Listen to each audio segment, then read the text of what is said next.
अस्सलामुअलैकुम and a very good morning. Espresso में आपको खुश आमदीद कहेंगे। मैं हूं अरबिला हसन और मैं हूं इमरान हसन। इस उम्मीद और दुआ के साथ कि आप खैरियत से हैं। नए हफ्ते का, नए दिन का आगाज करने के लिए हमारे साथ मौजूद हैं और जहां जहां भी हमें देख रहे हैं, हमारी आपके लिए और आपकी फैमिलीज के लिए, आपकी लाइफ के लिए बहुत सारी खैर वाफियत की दुआएं हैं। पाकिस्तान के अंदर वैसे तो मुख्तलिफ खबरें हैं, लेकिन यूजुअली 2 से 3 ऐसी खबरें हैं जो हमेशा डोमिनेट करती हैं, खासतौर पर प्रोग्राम के आगाज में। सो आज भी प्रोग्राम के बिल्कुल आगाज में हम बात करेंगे मुल्क भर के मौसम। बिल्कुल, मौसम खासा प्लेजेंट है। अगर आप लाहौर के अंदर आपने सुबह उठे हैं, आपको पता लगा होगा कि हल्की हल्की बारिश है। वैसे तो ओवरऑल मुल्क के मुख्तलिफ हिस्सों में बर्फबारी हो या बारिशों का सिलसिला है, अब वो स्टार्ट हो चुका है। 17 फरवरी से जी मगरबी हवाओं का ये सिलसिला मुल्क के अंदर दाखिल हुआ है और जिससे मौसम जो है ओवरऑल काफ़ी हद तक प्लेजेंट हो गया। लाहौर में बारिश ने मौसम में वो जो कहते हैं सर्दी की दोबारा से लहर आई है, उससे बेहतर हो गया वेदर। और न सिर्फ बारिश हुई है बल्कि बर्फबारी का भी सिलसिला है। मुझे नहीं मालूम कि हमारे पास कुछ मनाजिर मौजूद है, यानी अगर है तो दिखा दीजिए, नहीं तो हम आपको बता रहे हैं कि मुल्क के मुख्तलिफ इलाकों में, खासतौर पे जो हिली एरियाज़ हैं, वहाँ पे बर्फबारी का भी सिलसिला है। बहुत बड़ी तादाद में कल सिया एबटाबाद वगैरह के इलाकों में फंस भी गए थे, वहाँ से फिर उनको रेस्क्यू किया गया और मरी में भी ये वाक़यात पेश आते रहते हैं। अमूमी तौर पर चूँकि ये मनाजिर आप देख सकते हैं, चूँकि ये रास्ता इस तरह का है कि आप एक रास्ते से जाते हैं और दूसरे रास्ते से वापस आते हैं, तो बाज़ औक़ात एक सड़क होने की वजह से या एक रूट होने की वजह से ट्रैफिक का प्रेशर बढ़ जाता है। कल कुछ ऐसे ही मंजर वहाँ पे भी देखने में आया। वहाँ पे रेस्क्यू तो कर लिया गया, लेकिन उसके बाद जो फिसलन थी वो बहुत ज़्यादा थी सड़क के ऊपर, जिसके बायस मुश्किलात पेश आ रही थी। ताहम ये आप देख सकते हैं, ये वो पहाड़ियाँ जो अब से कुछ दिन पहले बिल्कुल ग्रीन थी, या ये कहना चाहिए कि वो अपने असली रंग में थी, अब वो बर्फ़ के रंग में रंग चुकी हैं और हर तरफ हमें बर्फ़ की चांदी नज़र आती है।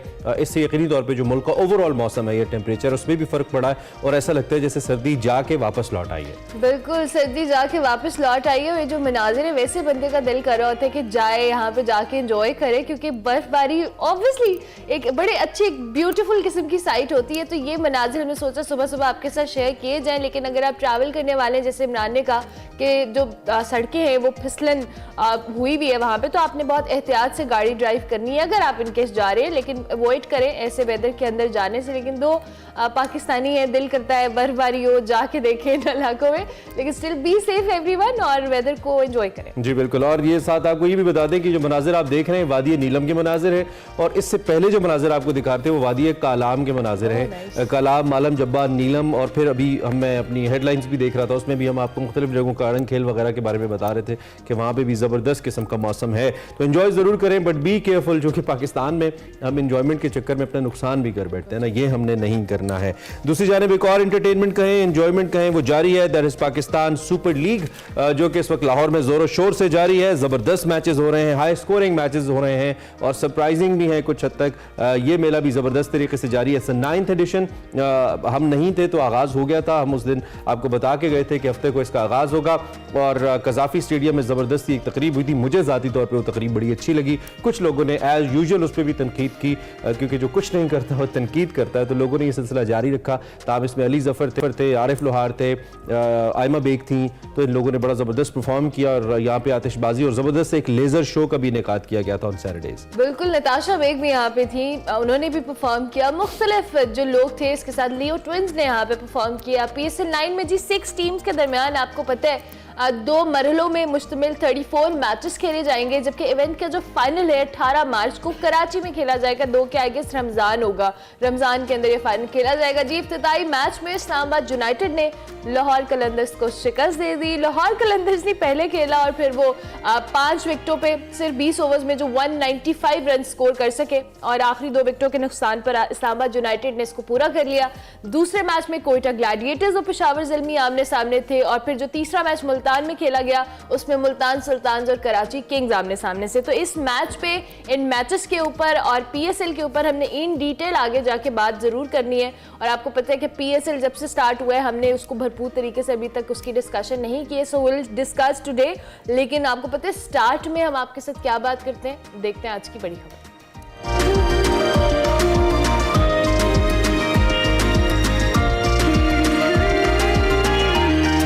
जी, तो बिल्कुल बड़ी खबर में अब क्या मजीद बड़ी खबरें आ रही हैं। बड़ी खबर हमारा तो सेगमेंट है, लेकिन अब वाकई खबरें बड़ी होती जा रही हैं क्योंकि इस वक्त गवर्नमेंट जारी है, ऑफ एंड ऑन मुख्तलिफ बातें सामने आ रही हैं। फिल वक्त आपको ताज़ा तरीन अहवाल बताते हैं। आम इंतखाबात को ख़त्म हुए 1.5 हफ्ते से ज़ायद का वक्त हो चुका है, ये हमें मालूम है। जो सियासी जमातें हैं उनकी जानिब से इंतखाबी नताइज में रद्दबदल और धांधली का शोर मचाया जा रहा है। ये भी एक यूजुअल प्रैक्टिस है, उमूमी तौर पर होता ही है, लेकिन इस दफ़ा थोड़ा ज़्यादा देखने में आ रहा है। हुकूमत साजी की कोशिशें भी हैं। हुकूमत साजी के लिए PDM प्लस टाइप की एक गवर्नमेंट बनती नजर आती है। बज़ाहिर ऐसा लगता है, जिसको लीड मुस्लिम लीग नून करती नजर आती है और पीपल्स पार्टी ऑब्वियसली उनका साथ देगी, ऐसा लगता है। मुस्लिम लीग नून और पीपल्स पार्टी की हुकूमत साजी के मामले पर एक मुशावरती कमेटी बनी है। ये बड़ी अहम डेवलपमेंट है, जिसकी अहम बैठक 4 इससे पहले अहम बैठकें हो चुकी हैं। 5वां इंपॉर्टेंट दौर आज होगा। इसहाक डार साहब ये कहते हैं कि हम इसके बाद आपको बताएंगे कि क्या मंजरनामा सामने आ रहा है। ताहम जो हुकूमत साजी का मंजरनामा है, इस पर जो छाए बादल हैं, लगता है आज छट सकते हैं, आज कोई हतमी शक्ल सामने आ सकती है। क्योंकि पहले तो बड़ा क्लियर था, नवाज शरीफ साहब ने अपनी स्पीच के अंदर, जिसे वो विक्ट्री स्पीच भी कहते हैं, उन्होंने कह दिया था कि जी हम बात करेंगे तमाम पॉलिटिकल पार्टी से और हुकूमत बनाएंगे। लेकिन उसके बाद पीपल्स पार्टी के एक बयान ने सूरत हाल को मुबहिम कर दी और कल बिलावल ने फिर इस पर स्टेटमेंट दी कि हम साथ जरूर देंगे लेकिन गवर्नमेंट नहीं चलाएंगे। तो ऐसा लगता है कि पीपल्स पार्टी में 2 मौक़िफ़ मौजूद है, मगर अभी कुछ भी कहना कबल वक्त होगा जब तक हतमी बात सामने नहीं आती। वही इंटरेस्टिंग बात कि पीपल्स पार्टी के हवाले से कभी खबरें आती हैं कि वफाक पे वजारतें नहीं लेगी, कभी ज़राए से इत्तलातियां आती हैं कि पीपल्स पार्टी वफाकी काबीना में शमूलियत पर रजामंद हो गई है। गुज़िश्ता रोज़ जैसे इमरान ने कहा, बिलावल भुट्टो जरदारी ने ठट्टा में जलसे से खिताब किया और कहा कि मुस्लिम लीग नून का पावर शेयरिंग फार्मूला मुस्तरद कर दिया और कहा है कि पाकिस्तान को बचाने का वक्त आ गया है, हम ना कोई वजारत चाहते हैं ना वजीर आजम की कुर्सी चाहते हैं। ऐसा भी कहा बिलावल भुट्टो जरदारी ने।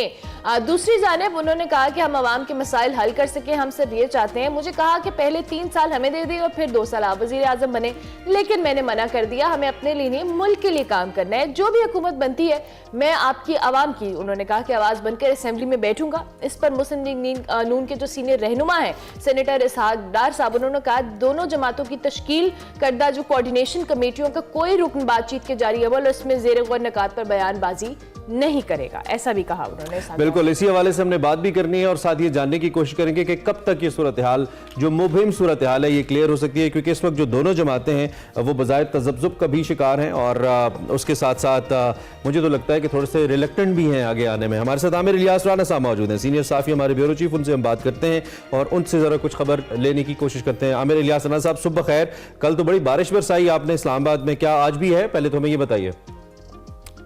कुदरत की तरफ से जो मनाजिर मिल जाएं, चाहे वो धूप के हों, बारिश के हों, अल्लाह का बड़ा करम है और बहुत अच्छा मौसम दोबारा वापस आया है इस्लामाबाद में, क्योंकि धूप की हिद्दत बड़ी शिद्दत से महसूस की जा रही थी, क्योंकि एकदम मौसम गर्म हो गया था। अच्छा है 2-4 दिन अब बारिशें होंगी और फिर मोतदिल मौसम रहेगा, क्योंकि आगे चल के रमजान शरीफ आ रहा है इंशाल्लाह। और अगर गर्मी अगर सख्त हो गई तो फिर और मसाइल पैदा हो जाएंगे। लिहाजा बेहतर है मौसम इस तरह ही चलता रहे, ऐसे ही चलता है, खुशगवार है। ठीक है, अब सियासी मौसम जो कि अमूमी तौर पे खुशगवार नहीं रहता, वहाँ पे कभी बादल होते हैं, कभी बरसात होती है। इस वक्त बड़ी अहम बैठक चल रही है और लग तो ऐसा रहा था कि मामलात इतने पेचीदा नहीं है, क्योंकि दोनों जमातों का स्प्लिट मैंडेट है, दोनों मिल के हुकूमत बना लेंगे, पहले भी काम कर चुके हैं, एक वर्किंग रिलेशन भी है। लेकिन पीपल्स पार्टी के अंदर से जो लीडरशिप है, लगता है कि उसकी 2 मुख्तलिफ सोचें हैं पीपल्स पार्टी के अंदर और वही इस वक्त मुश्किल का बाइस बना रही है हुकूमत साजी के अंदर। आपके पास क्या इंफॉर्मेशन है इसको लेकर? देखें, इस वक्त पीपल्स पार्टी बजाहिर कह कुछ रही है, कर कुछ रही है।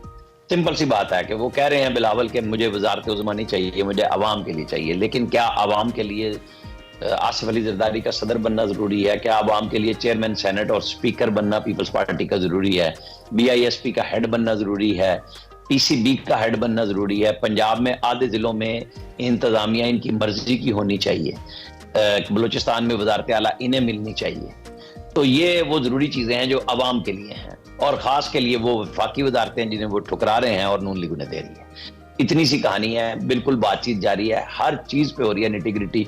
उन्होंने एक पोजीशन ली, नून लीग ने भी एक पोजीशन ली, फिर दोनों के बीच में लोगों ने बिठाया कि आप इस तरह ना करें, क्योंकि नून ने भी कह दिया था कि जी ठीक है, फिर आप वजारत उज़्मा ले सकते हैं तो ले लें और PTI के साथ ले लें। अब पीपल्स पार्टी की पहली ख्वाहिश थी कि वो PTI के साथ बैठ जाए, लेकिन PTI के चेयरमैन ने जेल से कह दिया कि इनके साथ नहीं बैठना, ना नून के साथ, ना पीपल्स पार्टी, ना MQM। अभी तक तो वो जब हम आप और गुफ्तगू कर रहे हैं कायम है। आज उनसे कुछ वकला मिले और वो कुछ और पोजीशन ले लें, क्योंकि उनकी कांस्टेंट पोजीशन कोई भी नहीं रहती। आप देख लें, जब वो JUI के घर अपना वफ्द दोबारा भेज सकते हैं। जब चंद माह पहले भेजा था और एक नमाज की वीडियो आई थी तो सोशल मीडिया पे एक एहतजाज हुआ और उन्होंने कहा जी कि हमारे साथ ज्यादती की गई, असद कैसर वगैरह ने कहा था। और अब फिर बैरिस्टर गौहर जो नामजद चेयरमैन ही कह लें क्योंकि वैसे तो उड़ाए गए हैं, तो उन्होंने इस अमल में शिरकत ही नहीं की बातचीत के, कि वो कह रहे हैं कि मुझे तो पैगाम दिया ही नहीं था खान ने, मैं भी मिला था उसी दिन, कि बातचीत इस तरह की होनी है। अब वो क्या होनी है, खान साहब सियासतदान है, अपनी जगह पे बैठ के खेल रहे हैं कि उनका ख्याल है जेयूआई ने बात की, नून और पीपल्स पार्टी ने जवाब दिया, मौलाना ने कहा नहीं मैं दोनों के साथ ताल्लुकात रखना चाहता हूं। हालांकि ये पीटीआई और जेयूआई जो एक दूसरे से मिल रहे हैं तो शिकायत किस पे है, जेयूआई की सारी शिकायत पीटीआई के साथ है कि उनकी वजह से हमें हराया गया। आपको पता है आज उनके बेटे जो असद महमूद मवासलात के वजीर थे, उनका जहां से 800 वोटों से वो हारे थे, वहां पे इस वक्त पोलिंग शुरू हो रही है। वहां 6 पोलिंग स्टेशनों में पोलिंग नहीं हुई थी और रिटर्निंग अफसर ने जिस तरह ये कह रहे हैं ना कि यहाँ पे पंजाब में और बाकी जगहों पे मुस्लिम लीग नून और पीपल्स पार्टी को फायदा दिया गया, वो फायदा पहुंचाया गया टांक में, अटक जो डेरा इस्माइल खान सीट है उसके अंदर 6 पोलिंग स्टेशनों पे जब पोलिंग नहीं हुई, जैसे खुशाब NA88 में नहीं हुई थी, तो वो रिटर्निंग अफसर ने नतीजा नहीं दिया था, तो यहाँ नतीजा भी दे दिया था और जो दावड़ साहब हैं या दावड़ कुंडी हैं शायद आजाद उम्मीदवार थे, उनको कामयाब करार दे दिया गया था। तो आज दोबारा पोलिंग हो रही है, लिहाजा सब जगह पे एक ही जैसा काम है, ठीक है, एक ही जैसी गुफ्तगू हो रही है। अच्छा आमिर साहब, अभी आपने पीपल्स पार्टी के हवाले से अपनी बात का आगाज भी किया कि कह कुछ रहे हैं कर कुछ रहे हैं, और इस पे जो कल बिलावल भुट्टो जरदारी ने भी जो ठट्ठा में जलसे में खिताब में कहा है, उसके बाद इसाक डार साहब ने भी इस पर रद्द-ए-अमल दिया। उन्होंने कहा है कि जो कमेटी के अंदर जो बातें हो रही हैं उस पर पहले से बयानबाजी करना दुरुस्त नहीं है।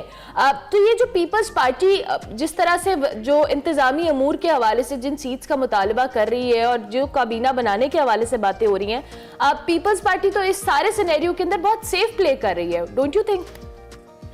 देखिए, एक तरफ वो कहते हैं मुल्क बचाना है, दूसरी तरफ उन्हें यह है कि पोजीशन लेनी है, कि पहले बहुत सख्त पोजीशन ली बिलावल ने और जैसे ही रिजल्ट आए उनकी पोजीशन बदली, उन्होंने कहा नहीं हमें बैठना पड़ेगा क्योंकि मुझे अक्सरियत नहीं मिली। अब भी वो कहते हैं मैं वजीर आजम तब बनूंगा जब मुझे लोग मुंतखब करेंगे, लेकिन वो पीपल्स पार्टी के साथ बैठे हुए वहां पे वो पीटीआई के साथ भी बातचीत के लिए तैयार है, नून के साथ बातचीत हो रही है, लेकिन उन्होंने पब्लिक में एक ठट्ठा उड़ाया है मुस्लिम लीग नून का कि देखो मुझे कहा था कि आखिरी 2 साल तुम वजीर आजम बन जाओ।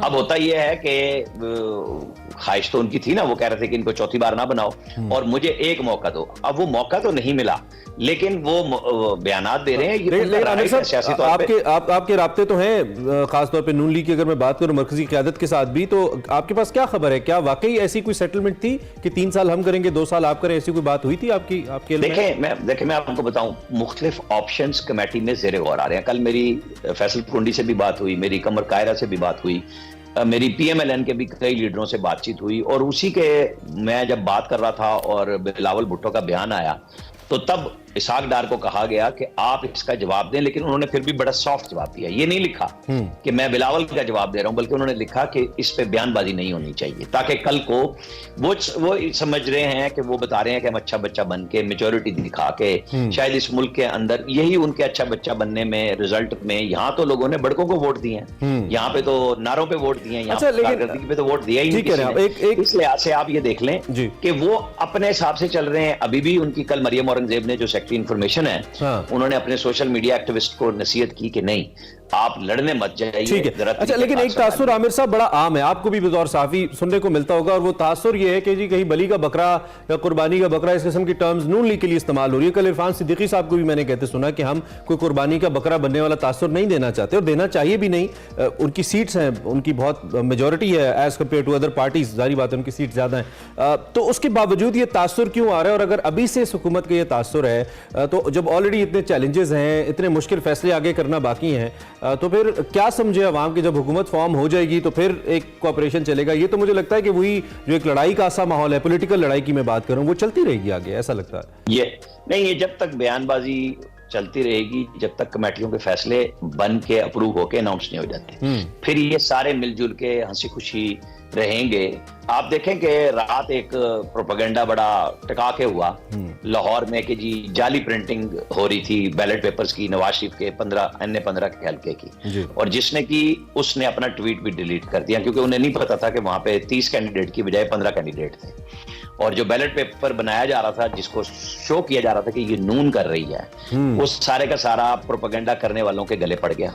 अब वजाहतें आएंगी उसकी, क्योंकि देखे ना, जब जब हमने 15 मानसेरा में उम्मीदवार 15 हैं और उस बैलेट पेपर में 2 दफा शेर छाप दिया गया, तो ये जल्दी की थी हरकतें ये हो रही हैं कि किसी तरह ये साबित किया जाए कि सब कुछ जाली है। हालांकि ये सब कुछ अगर जरा सा और इन्वेस्टिगेट हुआ तो केपी के अंदर खुल जाएगा कि किस तरह प्रिजाइडिंग ऑफिसर्स और रिटर्निंग ऑफिसर्स ने काम किया पीटीआई के लिए। लेकिन होना चाहिए इधर पंजाब में भी इन्वेस्टिगेट, जैसे कमिश्नर ने इल्जाम लगाए थे वो भी झाग की तरह बैठ गए, क्योंकि जिसने इल्जाम लगाना सबूत दे देना साथ ही। वो बातें करने की बजाय वो जब प्रेस कॉन्फ्रेंस करने आए थे ला देते कि ये ऑडियो है, ये वीडियो है, ये मुझ पे ऑर्डर है। सारा जोर तो लोग लगा रहे हैं कि जी एस्टैब्लिशमेंट ने काम किया है, और वो कह रहे हैं कि जी उन्होंने तो किया नहीं है, ये चीफ इलेक्शन कमिश्नर और चीफ जस्टिस ने किया है। तो वो इंक्वायरी होगी, सामने आएगा, क्योंकि इस तरह के किरदार हर इलेक्शन के बाद आते हैं। मोहम्मद अफजल खान एक होते थे जिन्होंने फिर माफी मांगी जी, एक साल के बाद का कह के नहीं, जब वो इल्जाम 1 साल के बाद रियाज कियानी साहब ने जब उनको कोर्ट में घसीटा कि साबित करोगे तुमने इल्जाम लगाया, तो वो माफी मांग गए। ये हमारे यहाँ वतीरा है। जैसे 35 पंक्चर को खान साहब ने कहा नहीं वो मेरा सियासी बयान था, मतलब ये अलवी साहब ने भी कहा। देखे ना, अफजल साहब ने तो कहा था 35 से भी ज्यादा 100 पंचरों तक बात जारी है, तो ये वो धरने में बड़े प्यारे हो गए थे, लेकिन जब वक्त आया तो उन्होंने कहा मेरे पास कोई सबूत नहीं है। यही चीजें होती हैं कि आप कहें और जुर्रत के साथ फिर बिल्कुल सामने लाएं। उन्हें तो चाहिए था 8 की रात को इनकार करते, वहीं प्रेस टॉक करते कि जी मैं ये कर रहा था, मुझे ये कहा गया, बात लोग मानते। ये जो 10 दिन बाद ज़मीर जागा और या 15 दिन बाद होता है या फिर साल बाद आते हैं कि माफिया मांग ये जो भी इन्हीं को छोड़ने का नतीजा है कि आमिर साहब ज़मीर टू ज़मीर वेरी करता है ना। कुछ जल्दी जागता है, कुछ देर से। अच्छा आमिर साहब, ये जो अभी धांधली के हवाले से अभी स्टार्ट में भी हमें बात कर रहे थे कि हर इंतखाबात के बाद कोई ना कोई एक जमात, इनफैक्ट 2-3 जमातें ऐसी होती है जो धांधली के हवाले से बातें करती है, लेकिन आपको नहीं लगता कि इस बार ये बड़ा प्रोलॉन्ग्ड प्रोसेस हो गया है, चाहे वो इंतखाबात के नताइज हो या उसके बाद फिर ये पार्टीज की आपस में हुकूमत साजी के हवाले से एक जो बैठकें हैं या मुख्तलिफ कमेटियां बनाई जा रही हैं, ये ज्यादा प्रोलॉन्ग्ड है या हमें लग रहा है, मुझे लग रहा है पर्सनली? देखें, चूंकि इलेक्शन कैंपेन लंबी हो गई, इस सेंस में लोगों के जहन में है कि जी 9 अगस्त से लेके और फिर इलेक्शन शेड्यूल तो बहुत बाद में आया, तो ये लंबा हो गया। और 21 दिन होते हैं 8 फरवरी से 29 फरवरी मैक्सिमम असेंबली का इजलास बुलाने के लिए। अब गजट नोटिफिकेशन शुरू हो चुके हैं। पार्टी पोजीशन पीटीआई ने लेनी है कि वो किस पार्टी में जा रही है। उनके कुछ लोगों के, हमारे कल रिपोर्टर वकास ने भी खबर दी कि उन मियां अजहर का स्पेशली नाम दिया कि उनका वो जो आज़ाद पार्टी से एक पार्टी में जाना था, आज़ाद होने से ताकि मखसूस नशिस्त का फायदा होता, वो टाइम गुजर गया। उसके ऊपर हमाद अजहर ने हमारे स्क्रीनशॉट पे ट्वीट लगाए किया कि जी हमारे पास गजट नोटिफिकेशन नहीं है इसलिए हम इसको नहीं मान रहे, हालांकि वो गजट नोटिफिकेशन ही हमने चलाया था।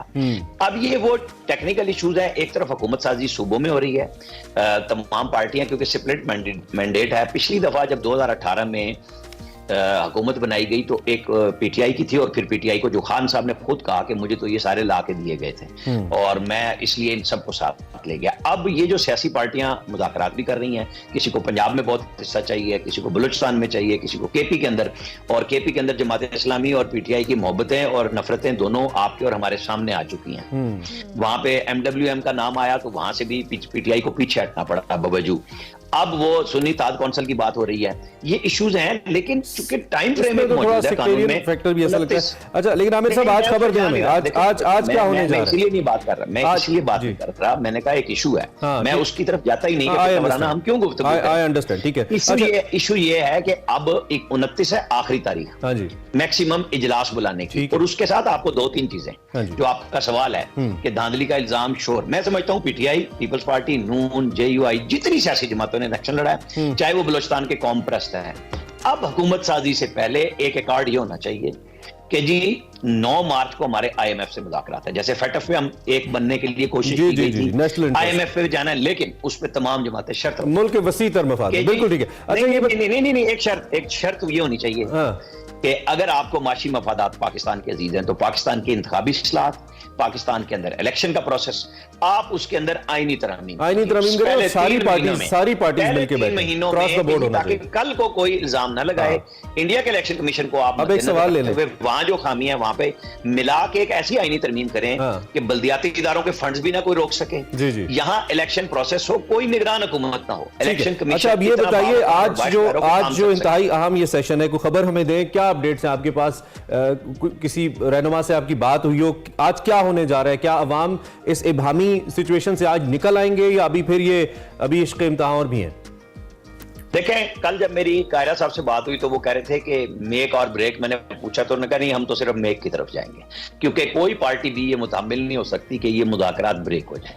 लिहाजा बात नजर आ रही है दोनों की। ये मैं उस लम्हे की बात कर रहा हूं जब बिलावल की तकरीर शुरू हो रही थी और मेरी कायरा साहब से बात हो रही थी। अच्छा। अंडरस्टैंडिंग सबके अंदर मौजूद है, लोग बैठ रहे हैं, बात कर रहे हैं, लेकिन सियासी जमातें जब बैठती हैं तो शर्तें अपने अपने मफादात के लिए लगाती हैं। मुल्क बहरहाल सामने मौजूद होता है, लेकिन अपना सियासी मुफाद कोई पार्टी नहीं छोड़ती कि जी पंजाब में अगर उन्हें पजीराई नहीं मिली तो वो चाहते हैं। लेकिन बिलावल पहले जो स्टैंड ड्राइंग रूम्स के अंदर या अपनी जो इंटरनल पॉलिटिक्स, पार्टी पॉलिटिक्स में ले रहे थे, वो पब्लिक में भी ले रहे हैं ना। कल उनका इस पॉइंट के ऊपर आके सिग्निफिकेंटली ये कहना कि हमें कोई ओहदा नहीं चाहिए, लेकिन आवाम के लिए हम कोई ओहदे अगर लेंगे, और उसमें भी उन्होंने आईनी ओहदों की बात की है, पॉलिटिकली यानी कि वजारतों का कोई तस्करा उन्होंने नहीं किया है सच।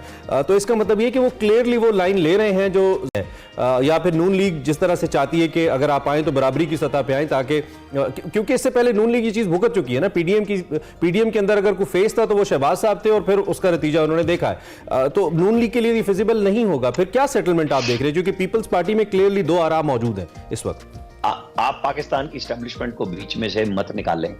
हर सूरत में हर जगह पे वो मौजूद होती है, और पाकिस्तान को अगर आपने चलाना है तो सबको साथ लेके चलना है। आप ये नहीं हो सकता कि जिसको निकाल दें उसको रख लें। सब आपस में बाहम राब्ते में है, आज नहीं होगा तो कल एक आउट हो जाना है। मुझे नहीं शक कि इसके अंदर कोई मसला होगा। हाँ, वो जो पॉलिटिकल पोजीशन ले रहे हैं, जाहिर है उनके साथ बहुत बड़ा हाथ अपने तौर पे हुआ कि वो वजीर आजम बन बैठे थे।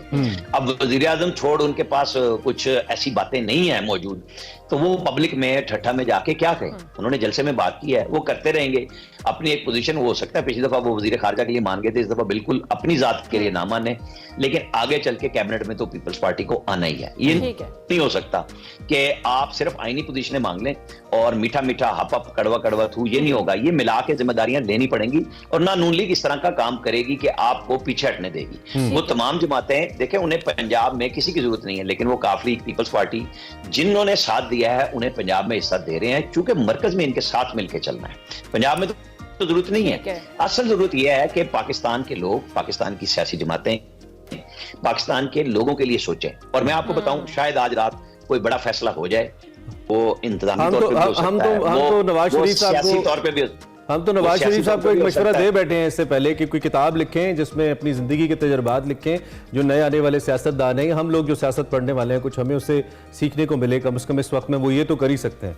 आप इलियास अहमद साहब, आपकी राय बहुत अच्छी है, आपने दी है, पहुंच भी गई होगी उन तक। मैंने हमारे शो में ये राय दी। ठीक हो गया, thank you very much Aamir साहब, बहुत शुक्रिया, आपने early in the morning join किया। ब्यूरो चीफ इस्लामाबाद सीनियर सहाफी आमिर इलियास राना साहब हमारे साथ मौजूद थे, मौजूदा सियासी सूरत हाल पे अपना तजिया दे रहे थे। ब्रेक लेते हैं, ब्रेक के बाद वापस। Welcome back to Expresso. Break के बाद वापस आ गए। अब बात करेंगे पाकिस्तान सुपर लीग सीजन 9 के हवाले से। जी, रंगारंग तकरीब हुई लाहौर के अंदर हफ्ते के रोज, आपको पता है, लाहौर के कदाफी स्टेडियम में, और इस इफ्तिताई तकरीब में मुख्तलिफ जो पाकिस्तान के सुपर स्टार्स हैं उन्होंने परफॉर्म किया, जिसमें अली जफर थे, आरिफ लोहार थे, आयमा बेग थी, नताशा बेग थी, और इन्होंने अपने फन का मुजाहरा किया। उसके साथ साथ जी तकरीब में शानदार किस्म की आतिशबाजी की गई, लेजर शो हुआ, और फिर उसके बाद जो इफ्तिताई मैच था वो शुरू हुआ। आपको पता है कि ये हमने इस प्रोग्राम के आगाज में भी बात की थी कि इवेंट का जो फाइनल है 18 मार्च को खेला जाएगा, और ये आपको कुछ मनाजिर हम उस इफ्तिताई तकरीब के दिखा रहे हैं जिसमें मुख्तलिफ आर्टिस्ट तो परफॉर्म कर रहे थे। जी, इफ्तिताई तकरीब के बाद जो इफ्तिताई मैच था उसमें इस्लामाबाद यूनाइटेड और लाहौर कलंदर्स का मैच हुआ, जिसमें लाहौर कलंदर्स हार गया। इस्लामाबाद यूनाइटेड ने 8 विकेटों से उसको शिकस्त दी। ऐसा लगता है कि जैसे लगता नहीं था कि ये वन साइडेड मैच होगा, लेकिन इस्लामाबाद यूनाइटेड की जबरदस्त परफॉर्मेंस ने इसे वन साइडेड मैच बना दिया। कलंदर्स की बेहतरीन बॉलिंग, जिसमें इस वक्त 3 भाई भी मौजूद हैं और 2 तो अटैक भी कर रहे थे दोनों एंड से। I am talking about Ubaid and Naseem. So उसके बाद अब जो दीगर मैचेस हुए हैं उसमें ज़ल्मी अपना मैच नहीं जीत सका है, ग्लैडिएटर्स ने उनको हराया है, कराची किंग्स ने हारने की रवायत बरकरार रखी है, वंस अगेन वो हारे हैं। सो देखना यह है कि अब ये सारी सूरत हाल किस जानिब जा रही रही है, अगले आने वाले मुकाबले कैसे हैं। मुल्तान सुल्तान्स ने कराची किंग्स को 55 रन से हराया, जो कि भारी मार्जिन है। इसके अलावा ये जो मैच था, इसमें कराची किंग्स के कप्तान शान मसूद ने टॉस जीता था, पहले बैटिंग की दावत दी थी और मुल्तान सुल्तान्स ने 20 ओवर्स में 185 रन बनाए थे। किंग्स की टीम ओबियसली इसको नहीं कर सकी थी। किंग्स की हारने की रवायत पे मैं सबसे पहले बात करना चाहूंगा। हमारे साथ सैयद अवैस मौजूद है, उनसे इस पे बात करते हैं। अवैस, सबसे पहले तो ये बताइए, आप कैसे हैं? ठीक ठाक हैं? पीएसएल का बुखार पहुंचा है इस्लामाबाद तक या अभी लाहौर या कराची तक ही है? नहीं, इस्लामाबाद तो नहीं अभी तक पहुंचा, लेकिन एंटिसिपेशन तो सबको है कि पाकिस्तान सुपर लीग जोन सी कब वो खेली जाएगी। पिंडी में आपको पता है कि पिंडी का क्राउड हमेशा बड़ा तगड़ा होता है, वो टफ टाइम देता है सारे सिटीज को लेके। हमेशा यहाँ रश भी होता है, गैमा गैमी भी होती है। लेकिन पीएसएल की बात करें तो आपको पता 9वां एडिशन है। मुझे आज भी याद पड़ता है कि जब पाकिस्तान सुपर लीग स्टार्ट हुई थी तो उसमें से मैं भी एक बंदा हूं जो कहता था कि पता नहीं यार ये चलेगी नहीं चलेगी। आपको याद है कि बाहर थी, पाकिस्तान थी कोई नहीं, छोटी थी। स्टार्ट होते होते उसने टाइम लिया, फिर एक फ्रूट दिया पाकिस्तान को, चाहे वो बैकअप प्लेयर्स की सूरत में। और इस वक्त अगर दुनिया की मकबूल क्रिकेट की बात करें तो तीसरे नंबर पर आती है वो। लेकिन जहां तक मुझे लगता है कि शायद तीसरा नंबर, आई डोंट नो उसको क्यों दिया जाता है, ये दूसरे नंबर पर आनी चाहिए। जिस तरीके से पूरी दुनिया के अंदर इसके बारे में बात की जाती है, लोग इसको फॉलो करते हैं। कम वसाइल के बावजूद इमरान भाई इस चीज को लिटरली देखना चाहिए कि पाकिस्तान क्रिकेट को जिस तरीके से प्लेयर्स हमने दिए हैं, ठीक है अनफॉर्चुनेटली हमारी परफॉर्मेंसेस मैं कहता हूँ कुछ मैचेस के अंदर अच्छी नहीं रही, लेकिन कम वसाइल के बावजूद हमने फ्रूट और खास करके पाकिस्तान सुपर लीग ने प्लेयर्स दिए। और पेस बैटरी की बात करें तो आपके सामने हर लीग के अंदर आपको नया एक प्लेयर जो है वो आपके सामने। और न सिर्फ हमने पाकिस्तानी टीम को प्लेयर्स दिए बल्कि इंटरनेशनल टीम्स के भी कुछ प्लेयर्स बड़े अच्छे पीएसएल से निकल के आए हैं, इसमें भी कोई शक नहीं है। चलें जी, अब जरा मुद्दे पे आते हैं। कराची किंग्स ने एज यूजुअल अपनी हारने की रवायत बरकरार रखी है। सबसे महंगी टीम आई बिलीव 90 मिलियन की डील हुई थी, अगर मैं गलत नहीं कह रहा मुझे करेक्ट कीजिएगा। सबसे महंगी टीम थी बहरहाल उस वक्त जब ये पीएसएल स्टार्ट हुआ था, और उस वक्त से लेकर अब तक की बहुत हद तक स्ट्रगल करती नजर आती है हमें। फिर दीगर टीम्स का भी अगर आप ओवरऑल एक मवाजना हमारे सामने रखें। देखिए कराची किंग्स की आपने जैसे बात की, आई गेस दूसरे नंबर पर सबसे महंगी तरीन टीम है पाकिस्तान सुपर लीग की, मुल्तान सुल्तान की बात कर रहा हूँ। Okay. लेकिन अगर मैं ओवरऑल एक्सपीरियंस की बात करूं तो कराची किंग्स का अगर मैं ट्रैक रिकॉर्ड देखूं, ठीक है एक दफा वो चैंपियन भी बने पीएसएल की, लेकिन अगर ट्रैक रिकॉर्ड आप देखें ना हारने वाला, तो सबसे ज्यादा कराची किंग्स का, आई गेस 75 मैचेस में से कोई if I am not wrong 53 के करीब जो हैं वो मैचेस हार चुकी है कराची किंग्स। ये बहुत बड़ा एक रिकॉर्ड होता है जितनी पाकिस्तान सुपर लीग हुई है यहाँ पर, अगर मैं गलत नहीं हूँ रिकॉर्ड जो मैंने पढ़ा था। मुझे नहीं समझ में आती जो थिंक टैंक वहां पर बैठा, आखिर उसका मसला है। वसीम अकरम आपको याद है कि कराची किंग्स का बड़ा इंटेग्रल पार्ट थे, अब वो है नहीं, उनसे उन्होंने राज उनसे वो जुदा किए। उसके बाद टीम में जो कॉम्बिनेशंस आप देखें वो बहुत ज्यादा टूटा है। मोहम्मद आमिर वो फास्ट बॉलिंग के बैकअप उनका होते थे कराची किंग्स का, उनको रिलीज कर दिया। उसके अलावा बहुत से ऐसे प्लेयर्स थे जो कि एक तगड़े अपना बैकअप प्लेयर्स जो उनसे हमेशा कराची किंग्स के रही हैं, उन्होंने उनको रिलीज किया यहाँ पर। तो आई डोंट नो कि आखिर चलता क्या उनके थिंक टैंक के अंदर। कोचिंग स्टाफ को भी उन्होंने चेंज करके देख लिया, लेकिन जो क्लिक चाहिए कराची किंग्स का, जो बार बार एक बात आती है कराची धाड़ेगा, मुझे नहीं पता कि वो धाड़ नहीं रहा। और अनफॉर्चुनेटली हमने उसको उनकी परफॉर्मेंस बड़ी कंसिस्टेंट देखी है। अनफॉर्चुनेटली हर बार हर सीजन के अंदर कराची की किंग की जो टीम है वो कहीं ना कहीं बहुत ज्यादा स्ट्रगल करती है। अब बात करते हैं अवैस लाहौर कलंदर्स की, सॉरी कोयटा ग्लैडिएटर्स जीत गया, उस पर बात करेंगे। मेरी टीम की बात करेंगे। आपने इतना अलल ईरान कहा है ना कि आपकी टीम, यस मेरी टीम हार गई। और इस्लामाबाद यूनाइटेड, दो हम इस टूर्नामेंट के स्टार्ट से बात कर रहे हैं कि बड़ी स्ट्रांग टीम है, बड़े अच्छे प्लेयर्स हैं इस्लामाबाद यूनाइटेड के अंदर, लेकिन लाहौर कलंदर्स में भी काम अच्छे प्लेयर्स नहीं है। लेकिन आपको क्या लगा क्यों हार गई लाहौर कलंदर्स? देखिए लाहौर एक वाहिद टीम है, मजाक अपनी जगह, लेकिन अगर मैं पूरी टीम्स को कंपेयर करूं तो सीरियसली मुझे एक चीज अच्छी लगती है लाहौर कलंदर की, कि एटलीस्ट पूरे साल कुछ ना कुछ एक इवेंट उन लोगों ने ऑर्गेनाइज किए होते हैं, एंगेजमेंट उनकी चलती रहती है, जो कि दूसरी फ्रेंचाइजीज को लिटरली उनसे सीखना चाहिए। जो कम्युनिटी एंगेजमेंट प्रोग्राम की बात करूं कि प्लेयर्स को एंगेज करते रहते हैं, उनका आपको पता है इंटरनेशनल लीग्स के साथ भी वो बहुत एक अच्छा सिस्टम उनका है। लेकिन अगर इस पाकिस्तान सुपर लीग की बात करें तो लाहौर कलंदर थोड़ा डिफरेंट कलर में आपको इसलिए नजर आ रहा है क्योंकि पिछले पीएसएल जब आपने जीता था तो राशिद खान एक बड़ा ट्रम्प कार्ड था लाहौर कलंदर के पास। राशिद खान है कोई 4 ओवर थे वो बड़ा इंपॉर्टेंट वो निकालते थे। पिछले मैच के अंदर फिर सबसे ज्यादा कमी जो मुझे बैटिंग के अंदर महसूस हुई वो सिकंदर रजा की थी। सिकंदर रजा क्योंकि आज जाके वो पहुंचे हैं लाहौर कलंदर के लिए, वो भी जो एक पॉइंट था वो भी मुझे मिसिंग उनका फैक्टर नजर आया, क्योंकि अभी जो रिसेंटली लीग खत्म हुई है यूएई के अंदर उसमें one of the best players थे सिकंदर रजा। तो लाहौर कलंदर का फिर बॉलिंग यूनिट की आप बात करें, शाहीन आपको पता है कप्तान भी है पाकिस्तान टीम के, लेकिन शाहीन शाह अफरीदी की बात कर लें वो बहुत जबरदस्त उन्होंने बॉलिंग का मुजाहरा किया। लेकिन दूसरे एंड पे अगर बात करूं हारिस रऊफ की, तो हारिस रऊफ पे इस वक्त आपको पता है वो काले बादल जो उनसे वो मंडला रहे हैं, थोड़ा सा उनका फॉर्म भी उनकी बाहर है, पे प्रेशर भी, वो जो अचानक जो उनका सेंट्रल कॉन्ट्रैक्ट वाला मसला है वो भी उनके कहीं ना कहीं दिमाग में वो चीज चल रही होगी। तो थोड़ा डिस्टर्बेंस मुझे नजर आती है लाहौर कलंदर के कैंप में। वेरस फिर वही बात है कि बहुत जल्दी है अगर मैं कहूँ कि यार ये टीम फ्लॉप हो रही है, वो हो रही है, क्योंकि अभी तक एक मैचेस हुए हैं, बड़ा लंबा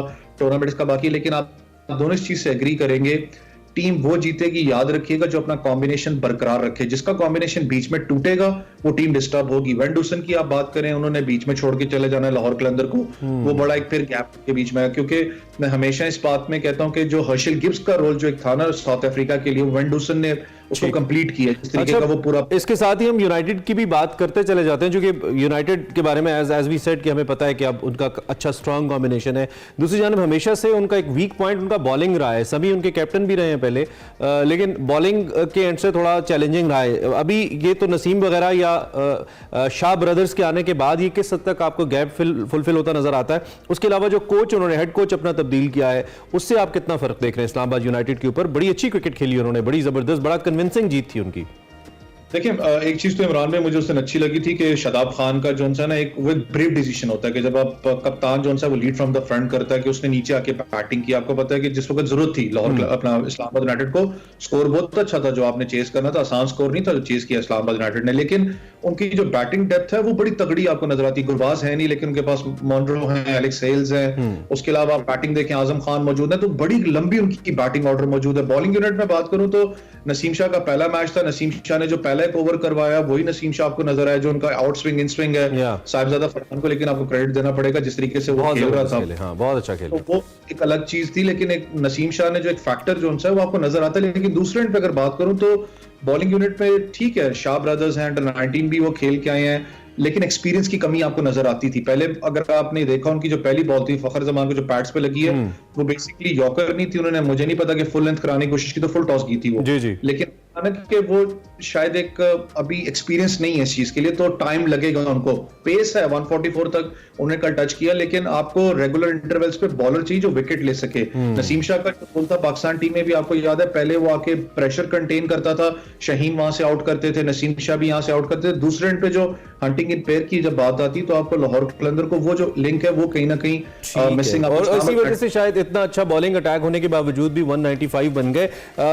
ज़ल्मी की तरफ आ जाए, मुझे लगता है कि सबसे ज्यादा फैन बेस ज़ल्मी का है, ना कलंदर्स का है ना यूनाइटेड का है, सबसे ज्यादा फैन बेस ज़ल्मी का है, और जो क्रेजी डाई हार्ट किस्म की जो फॉलोइंग है, एंड ऑब्वियसली फिर उसमें मजीद कलर ऐड हो जाता है जब उसके अंदर किंग्स ऐड हो जाते हैं। तो आप ज़ल्मी को आपने कैसे देखा? Zalmi could not make it in front of Gladiators, अच्छा आगाज किया ग्लैडिएटर्स ने इस दफा। अब अगर ज़ल्मी की बात करें तो one of the strongest team है इस वक्त सीरियसली। मुझे पता है कि इस वक्त वेस्ट इंडीज के शमायर हो अपना जो वो फास्ट बॉलर जिन्होंने ऑस्ट्रेलिया के अंदर भी तबाकुन बॉलिंग की थी, उन्होंने भी ज्वाइन करना है, तो बहुत तगड़ी उनकी बॉलिंग लाइनअप होगी। आमिर जमाल मौजूद है, उसके अलावा बैटिंग में आप देखें बाबर आजम, साइम अयूब, फिर उसके बाद कैड मोरे, फिर नीचे आप देख लें उनकी बड़ी लंबी बैटिंग ऑर्डर है। लेकिन कल जिस तरीके से मैंने कहा ना कि दूसरी टीम ने अपना आगाज किया था, मुल्तान सुल्तान ने एक बड़ा तगड़ा उन्होंने स्टार्ट दिया। एक स्कोर वो था कि आपने जो चेस करना था वो आसान नहीं था इनके लिए, पेशावर ज़ल्मी के लिए। क्वेटा ग्लैडिएटर्स की बात कर रहा हूँ, जेसन रॉय ने जिस तरीके से स्कोर किया। उसके बाद आप दूसरे अगर बैट्समैन की बात करें तो मुझे एक बड़ा अजीब का लग रहा था शाउद शकील का कि 8 इनिंग्स के अंदर 8 मैं पाकिस्तान सुपर लीग्स की सॉरी बात कर रहा हूँ कि उस बैट्समैन को क्वेटा ग्लैडिएटर्स ने बिल्कुल यूज नहीं किया। और कल जब उसको यूज किया वाइस कैप्टन तो उस लड़के ने बताया कि मैं किसी से कम नहीं, उसने आके ओपन के अंदर स्कोर करके आपको दिया। तो जब आपको इतना बड़ा स्कोर चेज करना तो आपको फिर 9, 10, 11 रन पर ओवर का वो जो स्पेल होता है वो आपको चाहिए होता है कि आप उसको टर्न अराउंड करते रहते हो। लेकिन इब्रार का जो एक स्पेल था उसने जो कमर तोड़ी है इनकी आके बीच में, वो बड़ा एक फैक्टर था मैं कहता हूँ क्वेटा ग्लैडिएटर्स के। लेकिन कहा ना कि नया अभी टूर्नामेंट स्टार्ट है, सॉरी अवैस मैं आपको इंटरप्ट करूं, क्वेटा ग्लैडिएटर्स की आप बात कर रहे हो, कल मैं वसीम अकरम की एक ट्वीट भी देख रही थी, उन्होंने कहा कि जो कैप्टनसी है सरफराज अहमद के वो एज अ प्लेयर बड़े फैन है, लेकिन जब क्वेटा ग्लैडिएटर्स ने इस हवाले से कुछ स्विच किया है तो बहुत बेहतर परफॉर्मेंस आई है, और जिससे आपने खुद भी कहा कि लड़के परफॉर्म करने लगे हैं। इस बात का भी कोई रोल आप समझते हैं क्वेटा ग्लैडिएटर्स की फतह में? देखिए ये मैं खुद भी चाहता था कि बताया ना 8 सीजन्स बहुत सीजन्स होते हैं जब आपको सरफराज की चले अपना खिदमात भी हैं सारे मामलात हैं, लेकिन आप 8 सीजन से एक बंदे को कैरी ऑन करें और आपकी परफॉर्मेंसेस आपके सामने। लेकिन एक और भी चीज आप देखें ना, क्वेटा ग्लैडिएटर्स मैंने स्टार्ट में आपको कहा ना कि बड़ा डिपेंड करता है कि कौन सी टीम का कॉम्बिनेशन जो है वो कैरी ऑन आखिरी मैचेस तक करता है। क्वेटा का बीच में कॉम्बिनेशन टूटता भी रहा है, उनका जो विनिंग स्ट्रीक थी वो टूटती थी, बीच में लड़के छोड़ जाते थे, वो चेंज ऑफ द स्क्वाड वो सारा डिस्टर्ब करता था कॉम्बिनेशन को। लेकिन सरफराज की इंडिविजुअली अगर मैं परफॉर्मेंस की बात करूं तो आपको पता है बहुत जबरदस्त डिक्लाइन आया था, एकदम नीचे गिरे थे, ना बैटिंग में परफॉर्मेंस हो रहा था, ना कैप्टनसी से उनका वो जो फ्रस्ट्रेशन, फिर याद है आपको पीएसएल में लोग कमेंटेटर्स यहां तक बात करने लग पड़े थे कि यार ऑन द फील्ड फ्रस्ट्रेशन आपकी नजर आ रही है, कि पता लग रहा था बॉडी लैंग्वेज से। कल भी अगर वो बात करूं, मैं क्रिटिसाइज नहीं कर रहा सरफराज को, लेकिन जब आमिर की बॉल पे साइम अयूब जल्दी आउट होने वाले थे, जब वो स्निक हुआ था विकेट कीपिंग में कैच हो सकता है, फ्लेक्सेस की कमी है क्योंकि आपकी एज भी हो रही है, फिर फिटनेस लेवल के मसाइल आते हैं। लेकिन क्वेटा ने बहुत लंबा उनको कैरी किया, लेकिन शेन वॉटसन एक बड़ा सख्त कोच है। अगर मैं क्वेटा की बात करूं, मैंने उसको देखा हुआ, वो बड़ा स्ट्रेट फॉरवर्ड है, और जिस तरीके से उसने आके टीम को, क्योंकि वो इनसाइड आउट जानता भी है क्वेटा ग्लैडिएटर्स का, क्योंकि वो प्लेयर भी रहा है, उसको पता है कि मैंने किस तरीके से टीम को लेके चलना है। तगड़ी साइड है लेकिन बहुत अर्ली है। फिर मैं कह रहा हूँ कि अभी स्टार्ट है टूर्नामेंट का, आगे जाके और भी ठीक है, इब्तिदा इश्क है, रोता है क्या, आगे आगे देखिए होता है क्या। ठीक है Awais, thank you very much for joining us अपने एनालिसिस के लिए। सैयद अवैस हमें क्रिकेट के हवाले से, पीएसएल के हवाले से बता रहे थे। अच्छा आगाज हुआ है, the best part is high scoring match हुए हैं, द सेकंड पार्ट इज के कम मार्जिन से टीम्स हार रही हैं, सो इसका मतलब है स्ट्रगल खूब हो रही है। इस पर बात करते रहेंगे, एक ब्रेक लेंगे।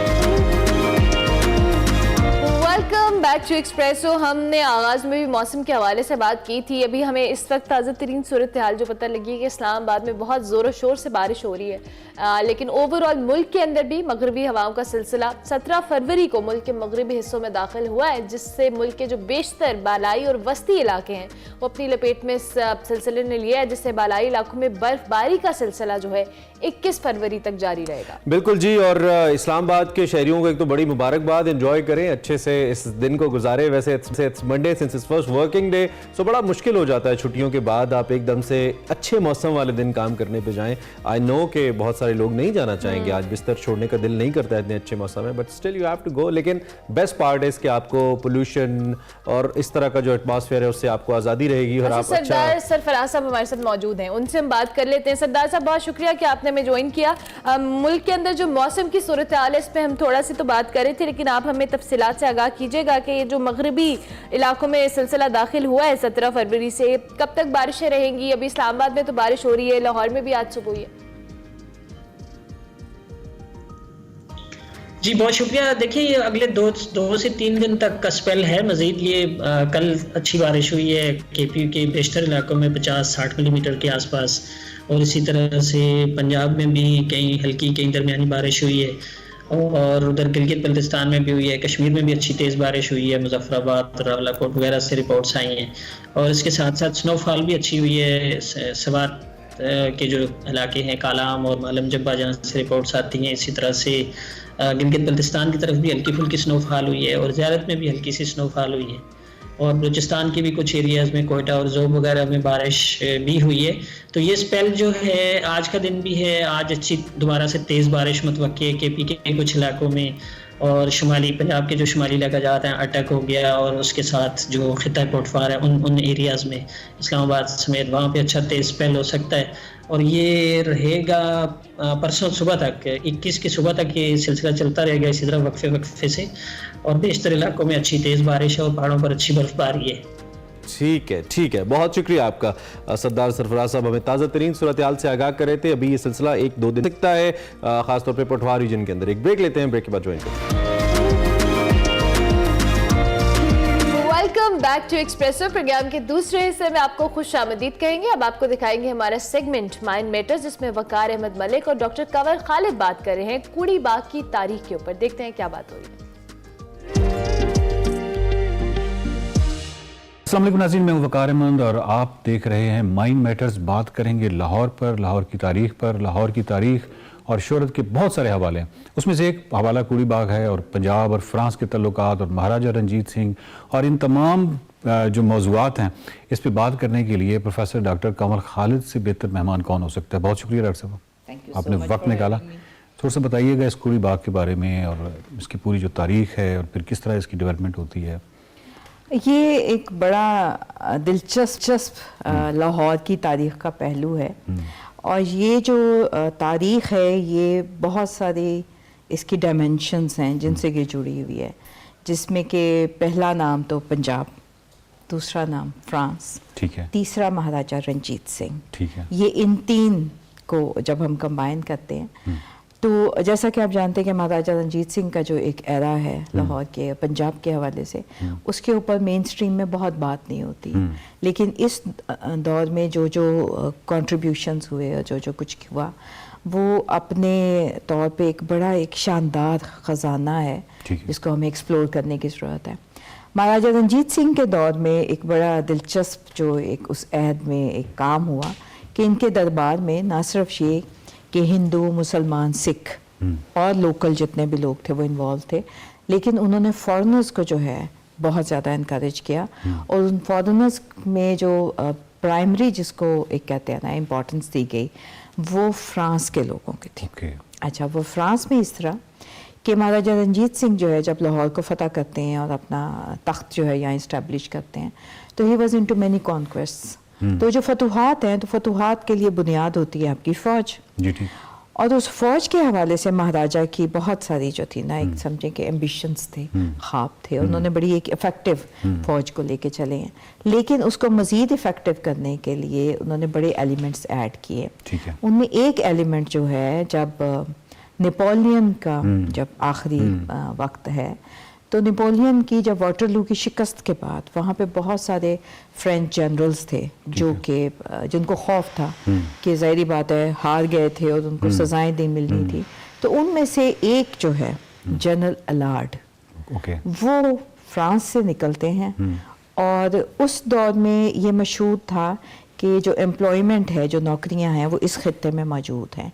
तो वो पहले ईरान आते हैं और ईरान आके वो कुछ अर्सा रुकते हैं, वहाँ पे उन्होंने फ़ारसी ज़ुबान सीखी, लेकिन वहाँ पे अंग्रेज़ के ताल्लुकात जब बढ़ते हैं तो फ्रेंच जो है इनको फिर अपनी जान का ख़तरा होता है। तो ये फ्रांस से जब जनरल अलार्ड निकलते हैं तो इनके साथ एक और फ्रेंच जनरल वेंतूरा के नाम से जो है ये, और ये हिंदुस्तान की तरफ सफ़र करते हुए जब आते हैं तो जाने से पहले ज़ाहिर बात है वो होमवर्क करते थे, तो उनको ये अंदाज़ा हुआ कि पंजाब का महाराजा जो है वहाँ पर एम्प्लॉयमेंट के चांसेस बहुत ज़्यादा हैं, चुनांचे ये लाहौर आते हैं। और ये तकरीबन सन कोई है आइडिया? ये वाक़या है जी 1821-22 का। ठीक है। और जब ये लाहौर आते हैं तो लाहौर आने के बाद महाराजा को खबर पहुंचती है, क्योंकि महाराजा के जो जासूस थे, जो भी रावी क्रॉस करता था उसकी खबर महाराजा को पहुंच जाती थी। ठीक है। और उसके बाद महाराजा ने इनको अंडर ऑब्जर्वेशन रखा कुछ अर्सा दोनों को, ताकि श्योरिटी हो जाए कि इनका अंग्रेज़ों से तो कोई ताल्लुकात नहीं है। और फिर जब महाराजा को यकीन हो गया कि ये काबिल एतमाद हैं तो फिर उनको दुश्मन का दुश्मन दोस्त होता है, मतलब वो उनको फिर इसको उनको बुलाया गया। और जब उनको बुलाया गया तो 1822 में इनको महाराजा ने अपनी नौकरी में रखा और कहीं कुछ जगहों पे लिखा हुआ है कि इनको 2200 रुपये माहवार के ऊपर जो बड़ी अमाउंट उनको नौकरी पे रखा गया। और इनका जो काम था वो ये था कि महाराजा की जो फौज थी उसको ट्रेन करना था।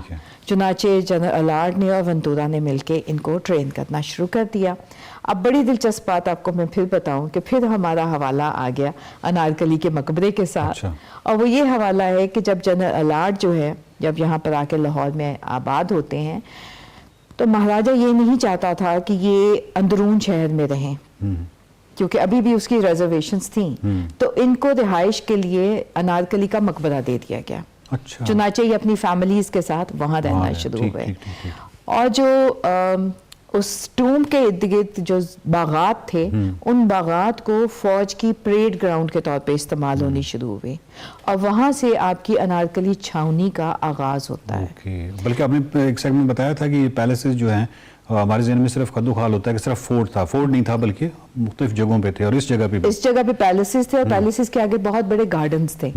चुनाचे ये यहाँ पर आ जाते हैं और उसके बाद जब इन्होंने एक जो बहुत बड़ा कंट्रीब्यूशन किया वो था फौज खास, उसको ट्रेन करना और उसकी जो एक बड़ी शानदार एक जो आर्मी थी, और ये जाती है तकरीबन 6000 अफराद तक और ये बड़ी स्पेशल आर्मी थी।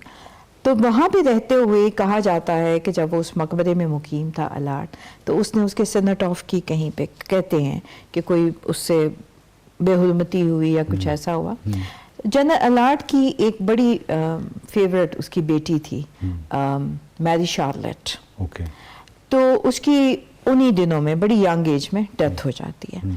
तो जनरल अलार्ड जो है वो बड़ा उससे दिल बर्दाश्ता हुआ और उसको जहन में आया कि गालिबन क्योंकि मैंने उस तरह से इस मकबरे के जो मदफन हैं उनकी रिस्पेक्ट नहीं की तो शायद मुझे उसकी वजह चुनाचे जो मैरी शार्लेट है उसको फिर एक बाग के कोने में वहाँ पर उसको दफन कर दिया जाता है। और वो वाली जो जगह है फिर वक्त के साथ साथ पूरे लाहौर में क्या बल्कि पूरे पंजाब और दुनिया में वो कुड़ी दा बाग के नाम से मशहूर होता है। अब कुड़ी दा बाग जो है अगर मैं इसकी लोकेशन की बात करूं तो आप अक्सर पुरानी नारकली फालूदा पीने जाते हैं तो वहाँ पर फालूदा वाले के सामने एक छोटा सा तंग दरवाज़ा है। और वहाँ से अगर आप अंदर जाएं तो आपको ये मिलता है उनका मकबरा। बाद अज़ां उसी मकबरे के अंदर जब जनरल अलार्ड की डेथ हो जाती है तो वो भी वहीं दफन किए जाते हैं। और एक और वहाँ पर कब्र मौजूद है जो कि गालिबन जनरल अलार्ड ही के बेटे की कब्र है। अब ये तीनों कब्रें वहाँ मौजूद जी ये वहाँ पे आज तक मौजूद हैं। कुछ अर्सा पहले तो उसकी बड़ी नगुफ्ताबर किस्म की हालत थी लेकिन अब जो है उसको काफ़ी हद तक झाड़ झंकार से साफ अच्छा कोई बंदा भी जा सकता है लेकिन ये कोई किसी प्राइवेट प्रॉपर्टी तो नहीं है? प्राइवेट प्रॉपर्टी तो नहीं है लेकिन वो फिर आपको वहाँ पे जो गार्ड होते हैं आप उनसे रब्ता करते हैं और फिर आप अंदर जा सकते हैं। तो लाहौर शहर जो है वो अपने कोनों में बड़ी शानदार तारीख को जो है छुपाई बैठा है और इसके ऊपर जो है मैं समझती हूँ कि हम सदियों बैठ के बात कर सकते हैं। बस आखिरी एक मेरा सवाल इसी हवाले से कि वो जो ये दोनों जो जर्नैल थे इन्होंने यूनिफॉर्म में भी इनका कोई कंट्रीब्यूशन था? मैं इसी तरफ आ रही थी कि इन लोगों ने जो फिर पहली मर्तबा हमें तारीख में प्रॉपर यूनिफॉर्म का एक कॉन्सेप्ट जो है वो हमें दिखाई देता है। और जो वो यूनिफॉर्म था it was a combination of French uniform लेकिन उसके साथ महाराजा रंजीत सिंह ने खुद भी उसमें कुछ चीज़ें ऐड ऑन की। बल्कि मैं आपको बड़ी दिलचस्प बात बताती हूँ कि महाराजा के बारे में ये मशहूर है कि वो जो यूनिफॉर्म डिज़ाइन की गई थी उसमें उन्होंने बड़े ब्राइट कलर इस्तेमाल किए थे और जो मटेरियल भी था वो भी बड़ा एक्सपेंसिव था। बल्कि एक किस्सा है मैं नहीं जानती उसकी कितनी ऑथेंटिसिटी है। कहा जाता है कि एक मरतबा कुछ अंग्रेज़ जो हैं उनको बुलाया गया कोई इनके मुज़ाकरात आपस में चल रहे थे तो उस दौरान में वो फौज जो है उसके आगे से परेड करके गुजरी तो इन्होंने ये तरीका किया कि uniforms were more than one type colours different. तो वो होता ये था कि अगर 50 की टोली गुजर गई है तो अगले 50 जो है वो फिर कपड़े तब्दील करके आते थे।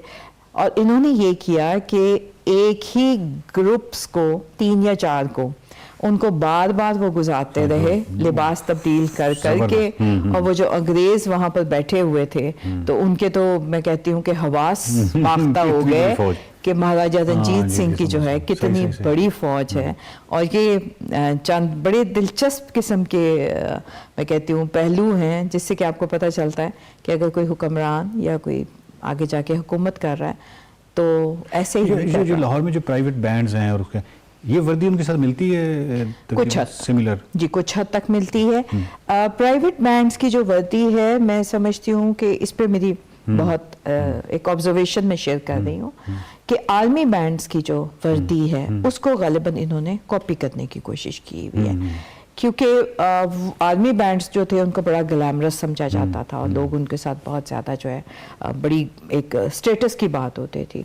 तो फिर जो बाजे वाले हैं जो कि अंदरून शहर में पहले हिस्सा होते थे आज भी हैं। अब यकीन कीजिए पिछले हफ्ते मैं एक अंदरून शहर शादी पे गई हुई थी तो वहाँ पर एक गली में मैंने फिर बारात जाती देखी जिसमें यही बैंड वाले जो बाजे वाले सॉरी ये आगे आगे चल रहे थे।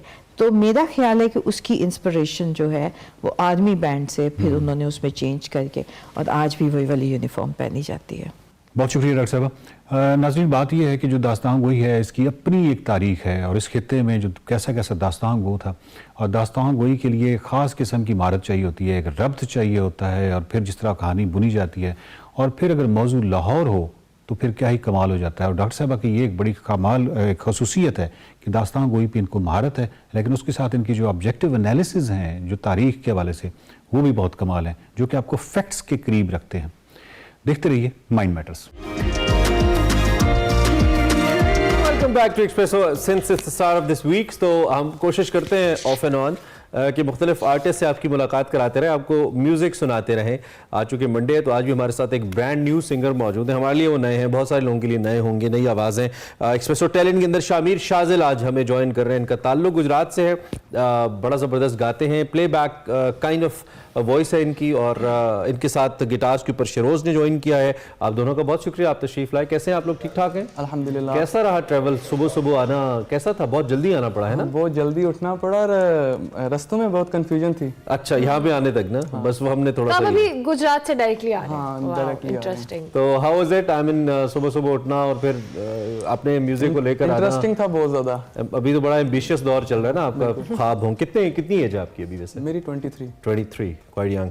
ठीक है, तो शामिर क्या गाते हैं और कब से गाते हैं आप? गा तो बचपन से रहा हूँ, लेकिन ज़्यादा मुझे लोग कहते हैं कि यार पाकिस्तानी अरिजीत। मुझे लोग ऐसा कहते हैं, लेकिन मैं समझता हूँ कि मैं पाकिस्तानी हूँ, तो मैं अपने आप को एज अ पाकिस्तानी ही रिप्रेजेंट करना वैसे पसंद अरिजीत बहुत अच्छा, बहुत बड़ा आर्टिस्ट है और बहुत बड़ी बात है ये अगर आपको ये कहा जा रहा है। तो मैं तो इसको ऐसे, I am a great fan of him by the way. So आप हमें कुछ सुनाइए, फिर देखते हैं आपकी कोई स्किल्स, सिंगिंग स्किल्स। तो मैं फिर अरिजीत के सॉन्ग आप सुनाइए। जरूर सुनाइए। जरूर। मैनू चढ़िया इश्क में रंग तेरा,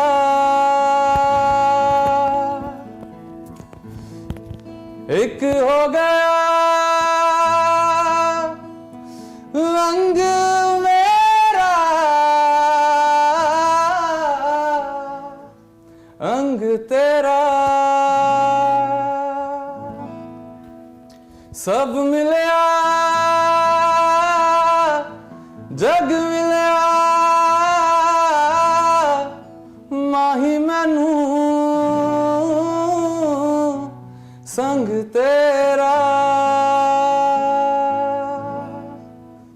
न हो के भी करीब तू हमेशा पास था, कि 100 जन्म भी देखता मैं तेरा रास्ता, जो भी है सब मेरा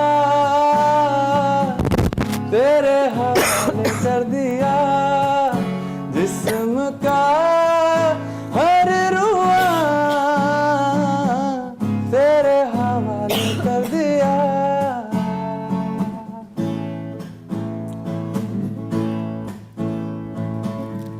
That's it. ओह, अभी तो मजा आना शुरू हुआ था। आप चुप ही कर गए। अच्छा, बहुत अच्छा गा रहे हैं आप। तो सिर्फ इसी टाइप का म्यूजिक करते हैं या कुछ और? थोड़ा बहुत मैं क्लासिकल भी करता हूँ। खुद अपने गाने भी किए? हाँ, अपने गाने भी मैं करता हूँ। कोई याद है, सुना सकते हैं हमें कुछ थोड़ा?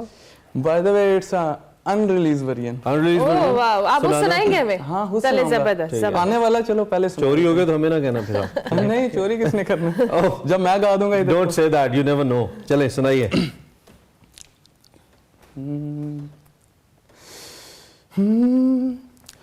तू मेरा चन वे, मैं तेरा तारा, तू मेरी जिंद में तेरा सहारा, ओ जब जब तुझको देखूं तुझ में ही खो जाता हूँ, तुझसे बात करता हूँ, सारा ख्याल भूल जाता हूँ, ये कैसा जादू कर दिया है मुझ पे तूने, कि अब दिल से निकले बस ये ही बात,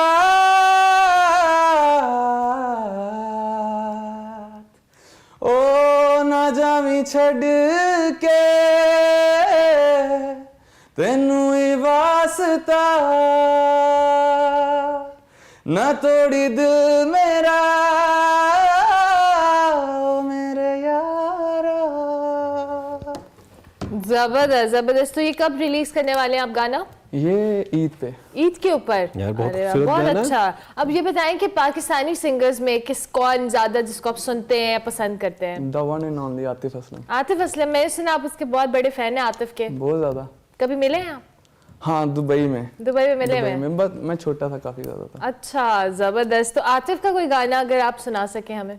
हाँ, आतिफ का सुनाइए। फास्ट में आदत, One and only, हमारा एक किस्म का नेशनल एंथम। या national pop anthem, pop rock.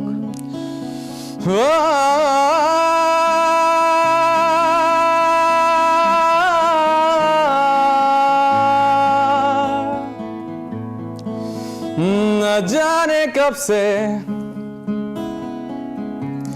उम्मीदें कुछ बाकी है,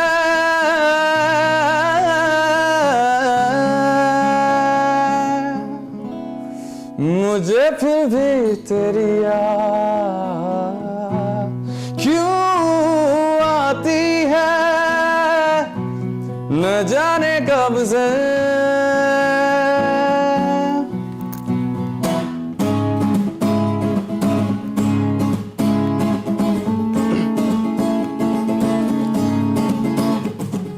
जितना भी तुम मुझसे पास तेरे मैं, वो तो आदत सी है मुझको ऐसे जीने में, जिंदगी से कोई शिकवा भी नहीं है, वो तो जिंदा हूँ मैं इस नीले आसमां में। हे हे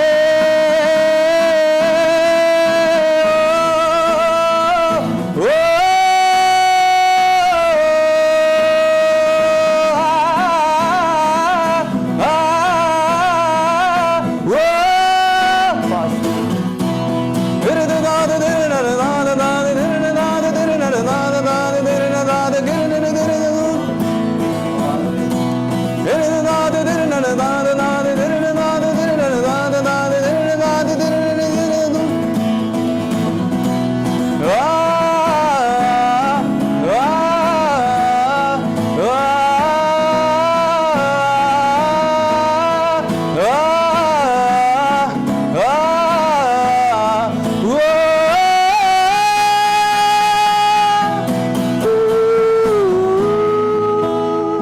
आ, ओ, very nice. Nice, solid. Thank you. बहुत सॉलिड है। क्या इरादे हैं, क्या करने का इरादा है, कहाँ तक जाने का इरादा है? एक तो ये है कि मैं ये चीज़ कहना चाहूँगा कि लोग मुझे कहते हैं कि यार आप इंडिया हो, मैं उनको इतना कहना चाहूँगा कि मैं पाकिस्तानी हूँ, मैं पाकिस्तान में रह के ही इसको बेशक मैं चलो ज़्यादा नहीं, लेकिन मैं जो भी करना चाहता हूँ पाकिस्तान में रह के करना चाहता हूँ। और अगर मुझे इंडिया से अगर ऑफर भी आएगी और मैंने रिजेक्ट कर देना, पाकिस्तान में महंगी ऑफर आ गई, क्या करोगे? बड़े पैसे देते हैं वो। पैसा सब कुछ नहीं होता। अच्छा, अपने मुल्क से प्यार है ना यार। ये तो फिर आप बड़ी हैवी बात करें। वैसे आप करते हैं, प्रोफेशनली पढ़ते हैं, जॉब करते हैं, क्या करते हैं? अभी मैं स्टडी कर रहा हूँ, मैं बीएससी कर रहा हूँ। अच्छा, बीएससी कर रहे हैं। तो पढ़ाई में हर्ज नहीं होता? ये तो बहुत ज्यादा हर वक्त तो इसी में लगे रहते होगे। मैं कहता हूँ पढ़ाई का हर्ज हो जिसका। बीएससी कितने साल से चल रही है? बीएससी 4 साल की है, तो 2 साल हो गए मेरे। अच्छा, मैंने कहा 4 साल की, लेकिन 8 साल हो गए कर रहा हूँ क्योंकि इसमें फंसा हुआ। नहीं, मैं I am also intelligent as well, as in studies as well. That's amazing. तो आपकी ख्वाहिश क्या है as a singer, as an artist? क्या मैं चाहता हूँ कि मैं एज अ प्लेबैक सिंगर हूँ पाकिस्तान में। ठीक है। तो मेरा बस यही है कि मैं पाकिस्तानी जो है फिल्म्स में ओएसटी गाऊँ, ड्रामास के। तो अभी तक कोई ऑफर हुई है? ऑफर्स नहीं, अभी तक नहीं हुई है। और आप यानी मैं इसके अलावा अब यही बाथरूम सिंगर ही हैं, फिर एक किस्म के बाथरूम इवेंट्स ही कर रहे हैं फिलहाल तो। नहीं, आपकी आवाज अच्छी है, आपके अंदर टैलेंट है, तो इंशाल्लाह व्हाई नॉट। ये बताएं कि कोई ऐसे गाने जिनको आपने सुनते हो बहुत ज्यादा, या जिस तरह का म्यूजिक आप बहुत ज्यादा सुनते हो और आपकी ख्वाहिश हो कि इस तरह के गाने की ऑफर आए मुझे।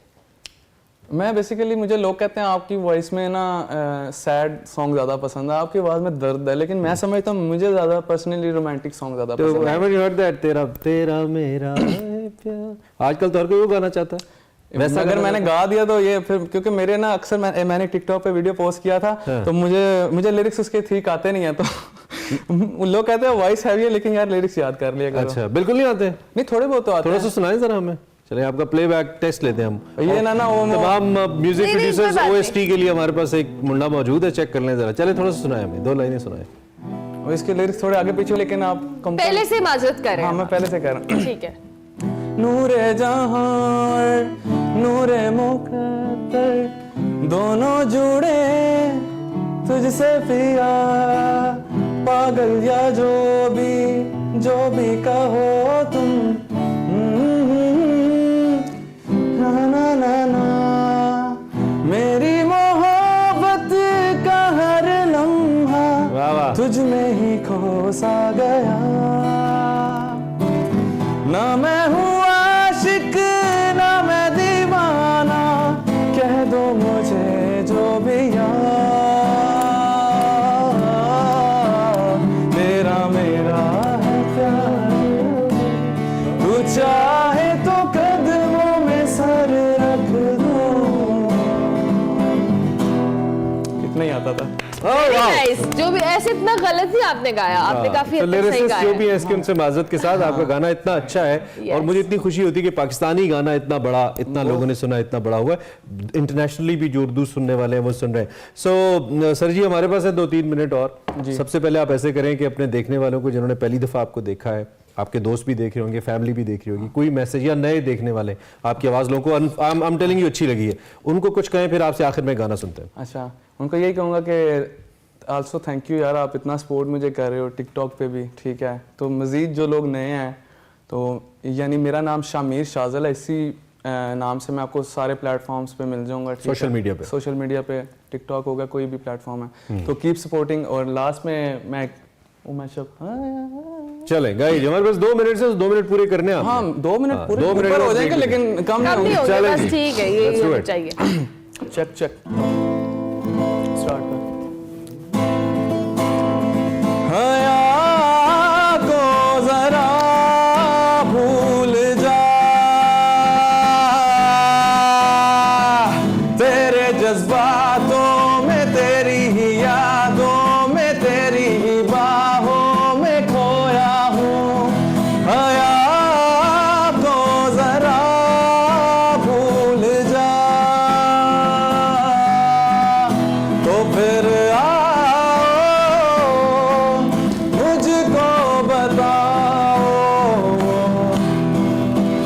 फिर आओ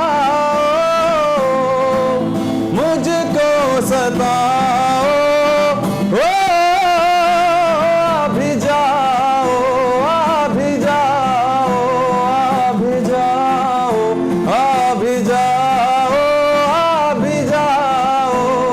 अभी जाओ, अभी जाओ,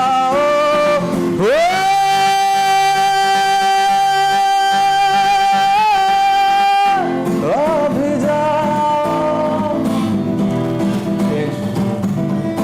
जब जब तेरे पास मैं आया, एक सुकून मिला, जिसे मैं था भूलता आया, वो वजूद मिला। जब आए मौसम गम के, तुझे याद किया, हो जब सहमे तुझे याद किया, हया को जरा भूल जा, तो फिर आओ मुझको सताओ।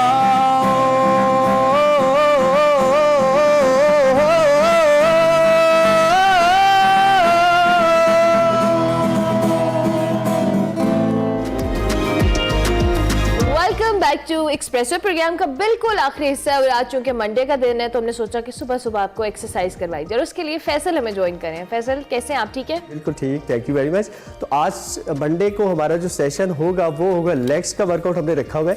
उसकी वजह ये है कि कुछ लोगों को लेग्स डे वैसे भारी लगता है, तो उनको ये बोझ जो है वो मंडे को उतार लेना चाहिए। तो इसलिए हम लेग्स का वर्कआउट करेंगे आज। उसमें आपने रेपिटेशन रखने 10 से 12 हम करके आपको दिखा देंगे, 3-3 4-4, ताकि टाइम के अकॉर्डिंगली मैनेज कर लें। तो शुरू करते हैं सबसे पहले स्क्वाट से।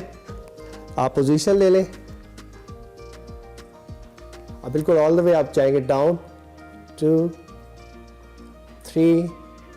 आप अगर इसको बढ़ाना चाहते हैं आप वेट कर सकते हैं, आप वेटेड स्क्वाट्स कर सकते ये हैं। कितने सेट्स रिकमेंडेड है फैसल भाई जो आपने 10 बताया? से 12 करने चाहिए। अगर आप बिगनर हैं तो आप भले आप 6 से शुरू कर दें, अच्छा ठीक है। लेकिन अगर आप थोड़ा इंटरमीडिएट एडवांस लेवल पे जा रहे हैं तो आप इसको 4 सेट कर दें 3 की बजाय। ओके। सेट आप 3 करें वरना 4 आप कर दें। डन तो हम वेटेड स्क्वाट्स करेंगे साथ। ओके।